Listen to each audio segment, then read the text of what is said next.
Capital gain हमने किया, उसका मोटा मोटी ओवरव्यू देता हूँ। चार्जिंग सेक्शन की बातें की सबसे पहले 45(1) की में कैपिटल गेन क्या होता है। Capital gain income from the transfer of the capital asset previous year में होना चाहिए। ट्रांसफर में हमने बातें की 240 से ट्रांसफ़र क्या होता है। 214 हमने बातें की कि हमारा कैपिटल एसेट क्या होता है, जिसमें कि हमने बात की किसकी बात की हमने, क्लास ए और क्लास बी। क्लास बी में एफ आई के केस में any security held by F I always capital asset. और क्लास बी में बात की any property movable immovable tangible intangible capital except cases हमने की सिट, क्योंकि वो पीजीपी पे टैक्सेबल होते हैं। Personal effect movable property except jewellery, लेकिन सिल्वर टेंसिल जो होते हैं वो एग्जेम्प्टेड होते हैं, कैपिटल एसेट नहीं होते हैं। इसके अलावा archaeological collection, drawing, painting, sculpture और आर्ट वर्क जो होता है वो हमने कहा कि ये हमारा कैपिटल एसेट माना जाएगा। उसके बाद हम बात की कि एग्रीकल्चरल लैंड जो होता है वो भी कैपिटल एसेट है, लेकिन कब कब है कब कब नहीं है वो हमने बात की। म्यूनसिपलिटी की लिमिट के 10 है और 10,000 से ऊपर की पॉपुलेशन है तो कैपिटल एसेट है। अगर 2 किलोमीटर की लिमिट में 10,000 से लेकर 1 लाख तो कैपिटल एसेट है। 6 किलोमीटर की लिमिट में और 1 लाख से 10 लाख की पॉपुलेशन तो है। 8 किलोमीटर की लिमिट में और 10 लाख से ऊपर की पॉपुलेशन तो है, लेकिन उसके बाहर है तो कैपिटल एसेट नहीं। ये बातें हमने इसमें की। और हमने बातें की ट्रांसफ़र क्या होता है। Sale, exchange, relinquishment, extinguishment, compulsory acquisition by law, possession of the immovable property कभी भी करते हैं तो। और दूसरा के साथ allotment of the property by the cooperative society to its members, redemption zero coupon bond, conversion of capital asset into stock and exchange. ये सारे की सारी चीज़ें हमने कहा कि ये ट्रांसफ़र माना जाएगा।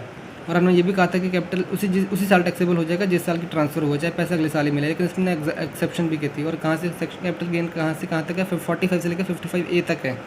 फिर हमने बात की सेक्शन 42A की बातें की कि कैपिटल गेन जो होता है वो कैसे कैसे डिफाइन करते हैं टाइम के हिसाब से। 12 मंथ, 24 मंथ और 36 महीने की बातें की कि कब किस किस केस में 12 मंथ से कम का टाइम पीरियड है तो लॉन्ग होल्डिंग पीरियड जो होता है पोहा ही कहते हैं उसको।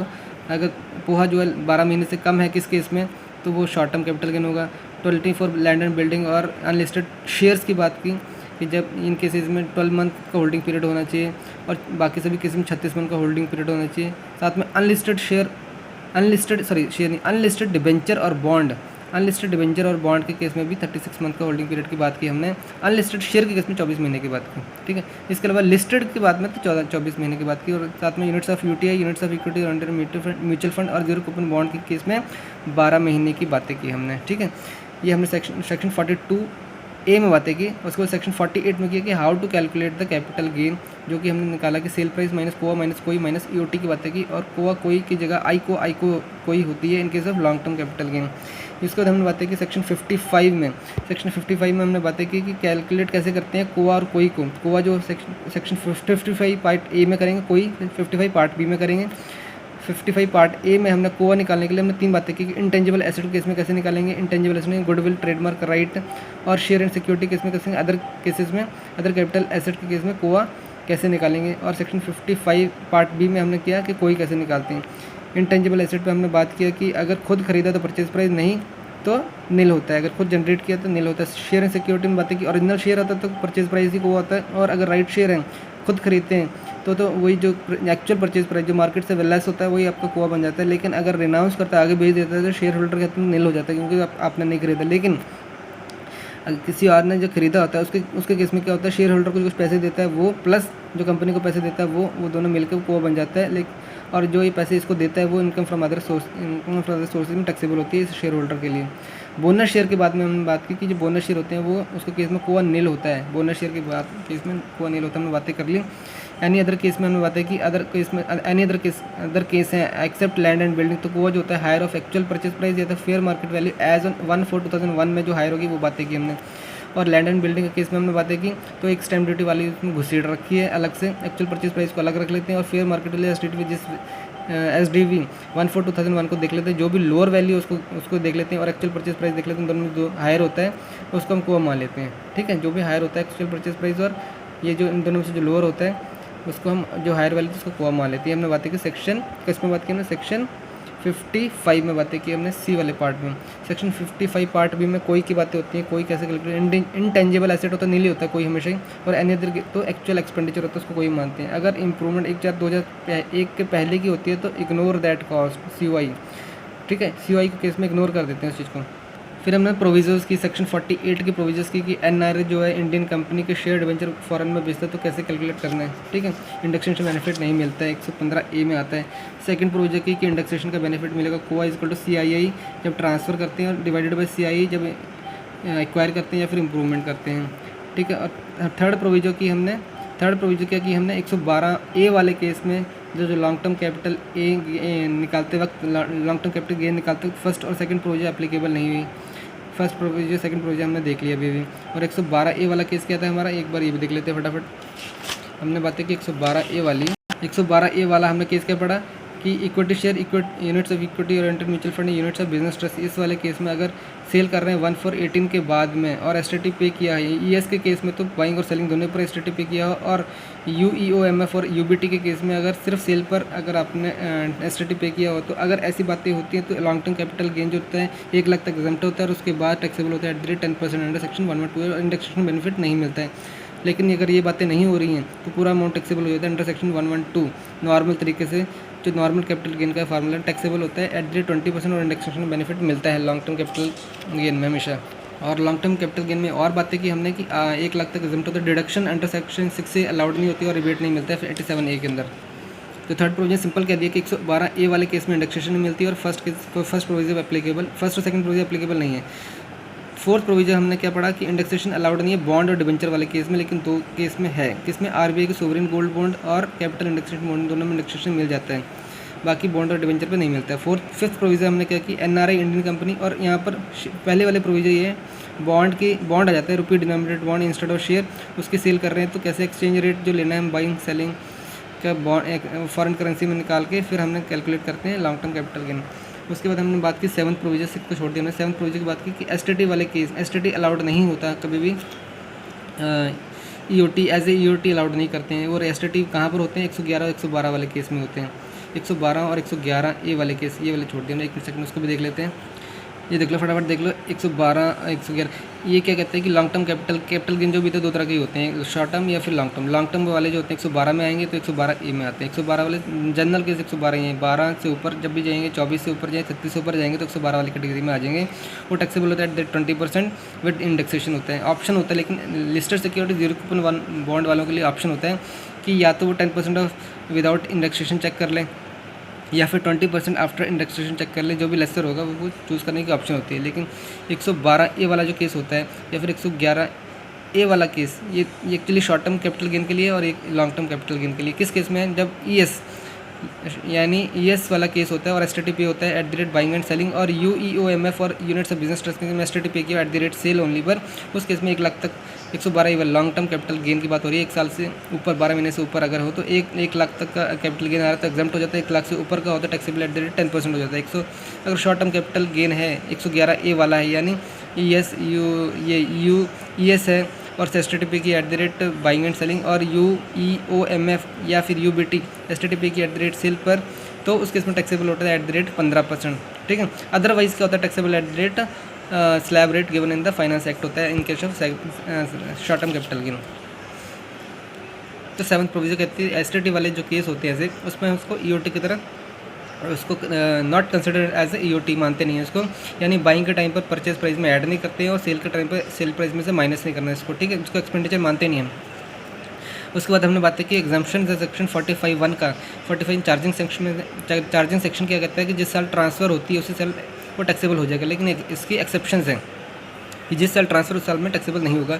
4 केस ऐसे थे हमने अभी पढ़ा है। सेक्शन 45(2) ऐसा जो क्या कहता है कि कैपिटल एसेट को स्टॉक एंड ट्रेड में कन्वर्ट कर रहे हो तो वो उस समय तो वो ट्रांसफ़र मान ली जाएगा, लेकिन सेल जब होगी तभी अभी वो टैक्सेबल होगा, क्यों वो पीजीपी में चला जाएगा और पीजीपी के अलग से टैक्सेबल होगा और यहाँ पर कैपिटल गेन में अलग से टैक्सेबल हो जाएगा। कैपिटल गेन में तो फेयर मार्केट वैल्यू जब आपने कन्वर्ट किया था फेयर मार्केट वैल्यू वो उसका सेलिंग हो जाएगा माइनस कोआ ले लेंगे तो ये कैपिटल गेन निकल आएगा।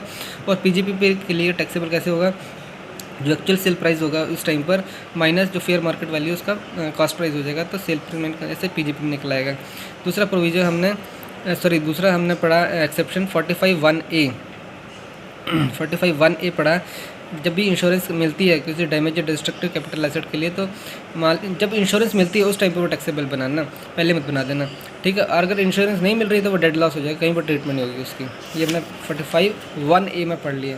फिर 45(5) में हमने पढ़ा कि अगर गवर्नमेंट कंपल्सरी एक्वायर कर रहा है तो जब एक्वायर करता है तब ट्रांसफ़र बन जाता है, लेकिन जब पैसा मिलता है उसको तब वो टैक्सेबल होता है। फर्स्ट इंस्टॉलमेंट मिलती है तो पूरे पैसे पर टैक्सेबल हो जाता है, और अगर उसके बाद वो केस कर देता है तो इंटरिम ऑर्डर आता है तब वो टैक्सेबल नहीं होता है। जब फाइनल ऑर्डर आता है तब वो टैक्सेबल हो जाता है, और जैसे जैसे पैसे मिलता है वैसे वैसे वो टैक्सेबल होता है। उसके बाद 45 और साथ में एक बात है हमने वो पढ़ी कि इस केस में इंटरेस्ट मिलता है तो इंटरेस्ट जो IFOS में टैक्सेबल होता है, यहाँ पर टैक्सेबल नहीं होता है। फिर हमने पढ़ा कि चौथा केस ऐसा कौन सा 45(5)(a) है। 45(5) यहाँ पर 45(5)(a) है हमारा केस जो एक्सेप्शनल है। ये जॉइंट डेवलपमेंट एग्रीमेंट के केस में है कि स्पेशल प्रोविज़न केस है कि कोई बंदा जो है अपना घर बेच रहा है, कोई बंदा अपना लैंड सेल कर रहा है, तो वो तब सेल करता है ट्रांसफ़र बन जाता है जॉइंट डेवलपमेंट एग्रीमेंट के तहत। तो वो ट्रांसफ़र जब वो लैंड सेल करता है तो वो ट्रांसफ़र बन जाता है। लेकिन टैक्सेबल कब होता है? जब बिल्डर वो बिल्डिंग बना के तैयार कर देता है तब वो टैक्सेबल होता है। तो बिल्डर ने बिल्डिंग बना दी और उसका जो कुछ पोर्शन जो इस बिल्डर को बंदे को देता है तो उसकी जो स्टैम्प ड्यूटी वैल्यू वही सेल प्राइस बन जाता है इस बंदे के लिए, और इसका कैपिटल गेन हम ऐसे निकाल लेते हैं कि इसका सेलिंग प्राइस ये बन जाता है। कोआ इसका कुछ होगा, कोआ minus sale price sale price minus कोआ, ये निकाल लिए और बस इसे टैक्सेबल कर देते हैं इस पर्सन के ऊपर, ठीक है। लेकिन करते कब है? जब वो बिल्डिंग कंप्लीट होती है। उसके बाद हमने पढ़ा कि जब भी कोई पार्टनरशिप में कैपिटल एसेट लेकर आता है तो बुक अकाउंट में जो वैल्यू रिकॉर्ड की होती है वही उसका सेल प्राइस को हम मान लेते हैं in the hands of the partner. उसी तरह से फर्म भी जब डिज़ोल्व होती है तो या फिर डिस्ट्रीब्यूट करती है या फिर रिटायरमेंट द पार्टनर पे देती है तो इसके हाथ में टैक्सेबल हो जाता है, क्योंकि वो कहते हैं तुम्हें कुछ मिला होगा इसके बदले में। सरकार कहती है मैं पैसे दे दूँ चुपचाप। तो fair market value on the date of distribution जो होता है वही इसका डेट ऑफ डिस्ट्रीब्यूशन पे जो सेल प्राइस होता है वही इसके हाथों में, वही हम मान लेते हैं फेयर मार्केट वैल्यू को ही सेल प्राइस मान लेते हैं, ठीक है। और इसके लिए टैक्सेबल हो जाता है फर्म के लिए। फिर हमने बातें की 50C की, अगर लैंड एंड बिल्डिंग की सेल कर रहे हैं 50C लैंड एंड बिल्डिंग को सेल करने की बातें हो रही थी कि जो स्टैम्प ड्यूटी वैल्यू अगर greater than 110% of the sale price है, या फिर हम मान लेते हैं कि sale price is less than 10/11 of the stamp duty value है। ये भी मान सकते हैं ना। Stamp duty value sale price जो कम पे बेच रहे हो आप, स्टैम्प ड्यूटी वैल्यू से भी कम पे बेच रहे हो, लेस देन कितना, less 10/11 of the stamp duty value पे बेच रहे हो, तो भैया उस केस में कहते हैं कि जो स्टैम्प ड्यूटी वैल्यू होगी ना हम उसी को सेल प्राइस मान लेंगे। तुम ज़्यादा चलाकी मत चलो, हमारे साथ सरकार बट चला के स्टैम्प ड्यूटी वैल्यू से ज़्यादा पर सेल करो तो कोई दिक्कत नहीं सरकार को। सरकार कहती बेचो, हम ज़्यादा प्रॉफिट आएगा, ठीक है। तो एक्चुअल सेल प्राइस पर ही फुल वैल्यू ऑफ कंसिडरेशन है। लेकिन स्टैम्प ड्यूटी वैल्यू से कम पर बेचते हो, और कितना कम बेचते हो? 10/11 से कम पे बेचते हो, तो सरकार कहती है भैया तुम चुपचाप स्टैम्प ड्यूटी वैल्यू को दे दो हमें, ठीक है। उसके ऊपर ही हम कैपिटल गेन टैक्स ले लेंगे। और स्टैम्प ड्यूटी वैल्यू लेनी कौन सी डेट की? फिर हमने कहा दो बातें होती हैं, डेट ऑफ एग्रीमेंट होता है, डेट ऑफ रजिस्ट्रेशन होता है। तो एग्रीमेंट वाले दिन अगर आपने ऑनलाइन चेक या ड्राफ्ट से पेमेंट कर दिया है तो भैया उसी दिन का एग्रीमेंट वाले दिन का स्टैम्प ड्यूटी वाली ले लेंगे। लेकिन अगर आपने कैश में पेमेंट की है, एग्रीमेंट वाले दिन ही चाहे की हो या फिर उसके बाद में की हो, तो डेट ऑफ जब रजिस्ट्रेशन करवाते हो ना तो रजिस्ट्रेशन वाले दिन का हम स्टैम्प ड्यूटी वाले ले लेते हैं, ठीक है। फिर हमने बात की 50D की, अगर consideration can not be determined, जैसे कि एक पर्सन कंपनी को शेयर ट्रांसफ़र कर दिए विदाउट कंसिडरेशन, तो उसमें डिटरमिन नहीं करते तो सरकार कहती है भैया चुपचाप फेयर मार्केट वैल्यू जो होगा उसी को हम डीम कंसिडरेशन मान लेंगे और टैक्स तुमसे वसूल लेंगे, ठीक है। On the date of transfer जब किए उस दिन का फेयर मार्केट वैल्यू जो होगी वो डीम्ड कंसिडरेशन मान लेंगे। 50CA में हमने बातें की। 50CA अनलिस्टेड शेयर के केस में ध्यान दो, अनलिस्टेड शेयर की केस में बात करिए, जो लिस्ट नहीं है, सरकार कहती है कि उसको सेल प्राइस मत, उसको सेल कर देते हो अगर तुम फेयर मार्केट वैल्यू से कम वैल्यू पे हम तो चलाकी कर रहे हो तुम। अनलिस्टेड शेयर के केस में तुम चलाकी कर रहे हो कि मार्केट में नहीं तो हमें पता नहीं लगेगा। सरकार कहती है चुपचाप फेयर मार्केट वैल्यू जो होगी वही डीम्ड कंसिडरेशन होगी, उसके ऊपर टैक्स में दे देना, ठीक है। लिस्टेड शेयर के केस में एप्लीकेबल नहीं है ये, ठीक है। लिस्टेड शेयर के केस में this is not applicable. 50CA only unlisted share case में है जिसमें वो चलाकी चल सकते बंदे। फिर हमने बातें की 1037 की। 1037 में अगर अर्बन एग्रीकल्चरल लैंड है तो उसके ट्रांसफ़र अगर कंपल्सरी एक्विजिशन सरकार कर रही है तो उसमें एग्जम्प्ट कर देती है सरकार, कहती है जो कैपिटल गेन है वो एग्जम्प्ट हो जाता है, ठीक है। तो इसमें क्या है कि SSC जो है इंडिविजुअल अचीव है, एग्रीकल्चरल लैंड है, अर्बन एरिया में है और ट्रांसफ़र के 2 साल पहले से एग्रीकल्चर पर्पज़ के लिए यूज़ भी कर रहे हैं, तो सरकार लैंड को कंपल्सरी एक्वायर भी कर लिया है, तो जो भी सरकार पैसा देगी CG या फिर RBI ने जो तय किया है पैसा वो उसको देती है, तो वो जो शॉर्ट टर्म कैपिटल गेन या लॉन्ग टर्म कैपिटल जो होगा वो दोनों एग्जम्प्ट हो जाएंगे, ठीक है। उसके बाद हमने बात की सेक्शन 51 की, यानी advance money forfeited land and building वाले केस में अगर सेलर है, एक बायर है, सेलर ने कुछ एग्रीमेंट किया बायर और सेलर ने आपस में, और बायर ने कुछ एडवांस मनी दिया है, और अगर सेलर बायर कहता है मुकर जाता है, तो सेलर के पास पैसा आ गया, बायर डिफ़ॉल्ट कर गया, तो सेलर के पास जो एडवांस मनी जो फोरफिट कर लिया है, अगर 1/4/14 के पहले का केस था तो वो बेचारा कैपिटल गेन में टैक्सेबल होता था, लेकिन 1/4/14 के बाद से वो IFOS में टैक्सेबल होने लग गया है, ठीक है। लेकिन बायर, अगर सेलर डिफ़ॉल्ट करता है और बायर को एडिशनल मनी मिलती है, मान लो 2 लाख इससे पैसे दिए थे, इसने फोरफिट कर दिया, इसने सेलर ने फोरफिट किया, तो इसको 4 लाख, उसको डबल पैसा दे देता है, तो 2 लाख का 4 लाख दे दिया, तो इसके बायर के हाथ में अगर कुछ पैसा आता है तो वो भैया वो कैपिटल गेन में टैक्सेबल हो जाएगा। अगर सेलर के हाथ में आया तो वो इनकम फ्रॉम अदर सोर्सेज में, बायर के हाथ में आया तो वो कैपिटल गेन में टैक्सेबल हो जाएगा। ये बातें हमने की। 50B की बातें कर लेते हैं, स्लम्प सेल। 50B की बातें कर लेते हैं स्लम्प सेल की। स्लम्प सेल में लमसम सेल। अगर कोई बिजनेस के बंदे के 3 बिजनेस है, B1, B2, B3, उसमें से एक बिजनेस को बेच देता है, लमसम पे बेच देता है, तो भैया सीधी सी बात है, पूरे बिजनेस के अंडरटेकिंग को देखते हैं, टाइम पीरियड कितना है, पूरे बिजनेस अंडरटेकिंग देखते हैं, होल्डिंग पीरियड कितना है। अगर लेस देन 36 मंथ है तो शॉर्ट टर्म कैपिटल गेन के हिसाब से, और 36 से ऊपर है तो लॉन्ग टर्म कैपिटल गेन के हिसाब से टैक्सेबल कर देंगे। Without assigning the value to the individual asset पे वैल्यू नहीं लगाएंगे, ये हमने बातें की है, ठीक है। इसमें हमने बातें की कि nothing is taxable under head PGPP में, कुछ भी टैक्सेबल नहीं होगा, ठीक है। इसमें चाहे है बिजनेस ही, लेकिन PGP में टैक्सेबल नहीं, क्योंकि लमसम सेल किया है। और कोआ कोई निकालने के लिए नेटवर्थ ऑफ अंडरटेकिंग की कोआ कोई बन जाता है। वो कैसे निकालते हैं, value of the total asset minus value of the total liabilities करके सीधा सीधा काम खत्म करते हैं कि टोटल वैल्यू ऑफ एसेट कितना है माइनस टोटल वैल्यू लाइबिलिटी कितनी है, ठीक है। रिवैल्यूएशन को इसमें मानते नहीं, इंडेक्सेशन इसका बेनिफिट मिलता नहीं स्लम सेल में। और नॉन डेप्रिशिएबल एसेट है तो बुक वैल्यू को ले लेते हैं, और डेप्रिशिएबल एसेट है तो रिटर्न ऑन वैल्यू को ले लेते हैं, उसे कैलकुलेट कर लेते हैं। और transfer can carry forward the unabsorbed depreciation and losses. कहाँ पर, जैसे यहाँ पर 2 बाकी के बिजनेस बचे हुए हैं ना, तो अनएब्जॉर्ब डेप्रिसिएशन लॉसेस को कैरी फॉरवर्ड कर सकता है ट्रांसफर। फिर हमने 54 सीरीज़ की बातें की कि मान लो एक घर है, लॉन्ग टर्म कैपिटल उसको बेचता है, घर या ज़मीन को लॉन्ग टर्म कैपिटल गेन होते हैं उसके ऊपर, ठीक है। तो जो टैक्सेबल होते हैं एट द रेट 20%, लेकिन वो बचा सकता है उस टैक्स को अगर वो उस पैसे को नए घर पे लगा देता है, ठीक है, तो उसको एग्जम्पशन मिल जाती है। ये हमने बातें की। 54, इसमें बहुत सारी सीरीज़ है, 54 है, 54 फिर 54 है, 54B है, 54D है, EC है, EE है, F है, GB है, ये सारे हैं। तो हमने बातें कि जैसे घर को लगा देता है तो उसको बेनिफिट मिल जाता है दूसरे घर में अगर लगा देता है, लेकिन ऐसा नहीं मिलता है। वो अगर 54 की बात करें तो इंडिविजुअल HUF ने अगर रेजिडेंशियल हाउस को ट्रांसफ़र किया है, कैपिटल गेन 2 करोड़ से नीचे के हुए हैं तो 2 घर खरीद सकता है उतने पैसों से। अगर 2 करोड़ से ऊपर तो नया घर खरीद सकता है, एक इंडिया में खरीद सकता है वो भी।